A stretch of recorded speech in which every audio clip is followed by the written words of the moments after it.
नमस्कार। प्रादेशिक समाचार के साथ मैं नैन्सी कुमारी। पहले मुख्य समाचार। मुख्यमंत्री हेमंत सोरेन आज चाईबासा में प्रमंडल स्तरीय रोजगार मेले में 10,000 से अधिक युवाओं को अब से थोड़ी देर में सौंपेंगे नियुक्ति पत्र।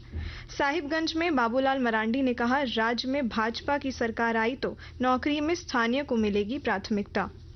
रांची के सिल्ली में कुआं धंस जाने से 6 लोगों की हुई मौत। रेस्क्यू कर निकाले गए सभी शव सांसद संजय सेठ और विधायक सुदेश महतो ने मृतकों के परिवारजनों को दी सांत्वना। केंद्र सरकार ने साइबर धोखाधड़ी रोकने के लिए मोबाइल सिम कार्ड डीलरों के बायोमेट्रिक सत्यापन को किया अनिवार्य। बड़े पैमाने पर नए सिम देने को बंद करने का निर्णय। और राजधानी रांची सहित राज्य के कई हिस्सों में रुक रुक कर हो रही है बारिश। पाकुड़, दुमका सहित कई जिलों में बारिश और वज्रपात को लेकर येलो अलर्ट। और अब समाचार विस्तार से। मुख्यमंत्री हेमंत सोरेन अब से थोड़ी ही देर में कोल्हान के लगभग 10,200 युवाओं को नियुक्ति पत्र सौंपेंगे। इसे लेकर चाईबासा के टाटा कॉलेज मैदान में प्रमंडल स्तरीय रोजगार मेला का आयोजन किया गया है। इस मेले में बिरसा योजना के अंतर्गत झारखंड कौशल विकास मिशन से संचालित विभिन्न कौशल विकास केंद्रों से प्रशिक्षण प्राप्त करने वाले अभ्यर्थियों को निजी क्षेत्र की कंपनियों में नियोजन के लिए नियुक्ति पत्र का वितरण किया जाएगा। इस कार्यक्रम में राज्य के विभागीय मंत्री समेत सांसद और विधायक मौजूद रहेंगे। प्रदेश भाजपा अध्यक्ष बाबूलाल मरांडी ने आज साहिबगंज परिसदन में प्रेस कॉन्फ्रेंस कर पार्टी की संकल्प यात्रा के संकल्पों के बारे में बताया। उन्होंने कहा कि अगर उनकी सरकार आती है तो झारखंड विकास के नए आयाम तय करेगा। रोजगार में स्थानीय को ही प्राथमिकता मिलेगी। इसके बाद श्री मरांडी ने रेलवे जनरल इंस्टीट्यूट में एक आम सभा को भी संबोधित किया। रांची के सिल्ली थाना क्षेत्र के पिस्का गांव में कल शाम कुआं धंसने से 6 लोगों की मौत हो गई। सभी शवों को बरामद कर लिया गया है। राहत और बचाव कार्यों के लिए पिछले 20 घंटे से रेस्क्यू ऑपरेशन चलाया जा रहा था। बताया जा रहा है कि एक बैल कुएं में गिर गया था, जिसे बचाने के लिए कुछ लोग उसमें उतरे थे। इसी बीच कुएं के धंस जाने से यह घटना घटी।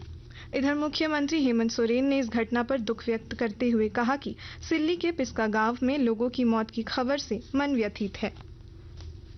आकाशवाणी रांची की ओर से आज आकाशवाणी क्लब में निशुल्क स्वास्थ्य शिविर का आयोजन किया गया है।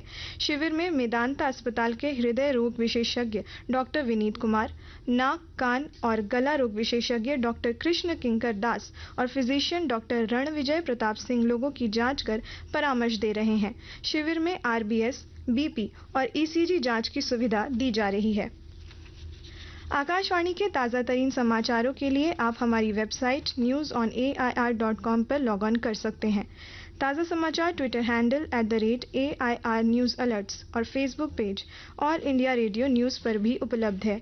आप प्रादेशिक समाचार एकांश के ट्विटर हैंडल @AIR न्यूज़_रांची और फेसबुक, इंस्टाग्राम पेज तथा YouTube channel AIR news Ranchi पर भी हमारे बुलेटिन सुन सकते हैं। प्रादेशिक समाचार आप आकाशवाणी रांची से सुन रहे हैं।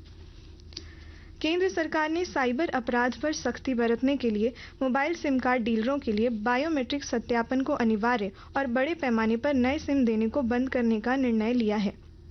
नई दिल्ली में संचार मंत्री अश्विनी वैष्णव ने कहा कि सभी सिम कार्ड डीलरों का पंजीकरण भी अनिवार्य होगा। उन्होंने कहा कि साइबर धोखाधड़ी और फर्जी कॉल को रोकने तथा मोबाइल उपयोगकर्ताओं की सुरक्षा के लिए कई कदम उठाए गए हैं। संचार साथी पोर्टल के बारे में उन्होंने बताया कि 52 लाख फर्जी कनेक्शनों का पता लगाया गया है और उन्हें निष्क्रिय कर दिया गया है। 67,000 सिम कार्ड डीलरों को प्रतिबंधित कर दिया गया है।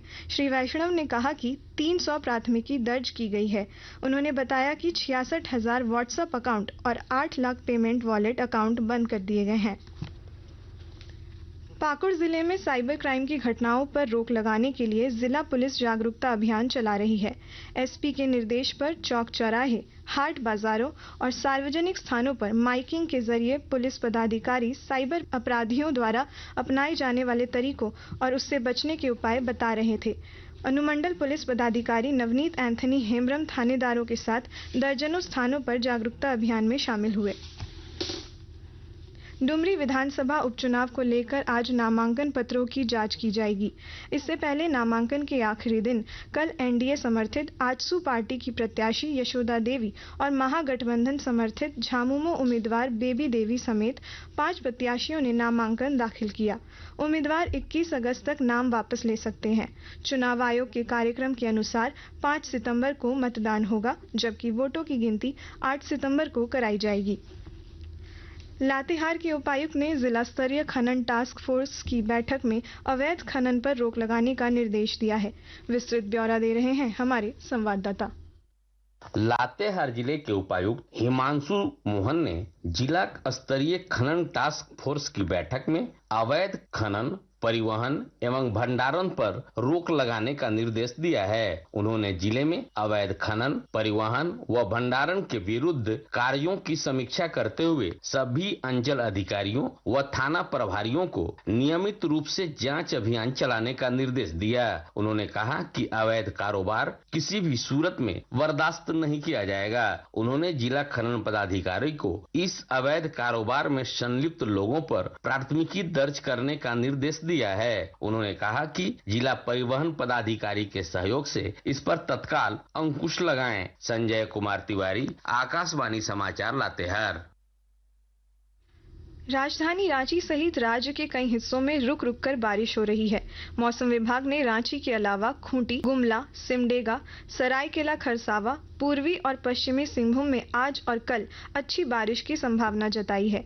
वहीं संथाल के 5 जिलों पाकुड़, गिरिडीह, गोड्डा, जामताड़ा और दुमका में बारिश और वज्रपात को लेकर येलो अलर्ट जारी किया है। उधर पिछले 2 दिनों में गोड्डा जिले में 100 मिलीमीटर बारिश हुई है। इससे यहां के किसान काफी खुश हैं। अब तक 60% धान रोपनी हो चुकी है। उम्मीद है कि इस बारिश से 100% बुआई का लक्ष्य पूरा हो सकेगा। गोड्डा कृषि विज्ञान केंद्र के वैज्ञानिक रजनीश राजेश ने बताया कि अगले 2-3 दिनों में भी अच्छी बारिश की संभावना है। भारत और आयरलैंड के बीच 3 2020 क्रिकेट मैचों की श्रृंखला का पहला मुकाबला आज डबलिन में खेला जाएगा। यह मैच भारतीय समय के अनुसार शाम 7:30 बजे से शुरू होगा। जसप्रीत बुमराह भारतीय टीम की कप्तानी करेंगे। इससे पहले वर्ष 2022 में हार्दिक पांड्या की कप्तानी में भारत ने 2 2020 क्रिकेट मैचों की श्रृंखला 2-0 से जीती थी। आगामी एशिया कप क्रिकेट टूर्नामेंट से पहले फिटनेस के लिहाज से यह श्रृंखला काफी महत्वपूर्ण मानी जा रही है। और अब कुछ संक्षिप्त खबरें। धनबाद जिले के नेताजी सुभाष चंद्र बोस जंक्शन गोमो में यात्री सुविधाओं को लेकर 2 ऑटोमेटिक टिकट वेंडिंग मशीन लगाई गई है। इस मशीन से यात्री स्मार्ट कार्ड, यूपीआई तथा क्यूआर कोड की सहायता से खुद टिकट लेकर यात्रा कर सकते हैं। धनबाद जिले में बिजली विभाग के जीएम ने अधिकारियों से कहा है कि किसी भी इलाके में ट्रांसफार्मर खराब होने पर उसे 24 घंटे के अंदर बनाएं। इसके अलावा अगस्त महीने में 40 करोड़ रुपए का राजस्व वसूलने का भी निर्देश दिया। अंत में मुख्य समाचार एक बार फिर। मुख्यमंत्री हेमंत सोरेन आज चाईबासा में प्रमंडल स्तरीय रोजगार मेले में 10,000 से अधिक युवाओं को अब से थोड़ी देर में सौंपेंगे नियुक्ति पत्र। साहिबगंज में बाबूलाल मरांडी ने कहा, राज्य में भाजपा की सरकार आई तो नौकरी में स्थानीय को मिलेगी प्राथमिकता। रांची के सिल्ली में कुआं धंस जाने से 6 लोगों की हुई मौत। रेस्क्यू कर निकाले गए सभी शव सांसद संजय सेठ और विधायक सुदेश महतो ने मृतकों के परिवारजनों को दी सांत्वना। केंद्र सरकार ने साइबर धोखाधड़ी रोकने के लिए मोबाइल सिम कार्ड डीलरों के बायोमेट्रिक सत्यापन को किया अनिवार्य। बड़े पैमाने पर नए सिम देने को बंद करने का निर्णय। और राजधानी रांची सहित राज्य के कई हिस्सों में रुक रुक कर हो रही है बारिश। पाकुड़, दुमका सहित कई जिलों में बारिश और वज्रपात को लेकर येलो अलर्ट। इसके साथ ही आकाशवाणी रांची से प्रादेशिक समाचार का ये बुलेटिन समाप्त हुआ। नमस्कार।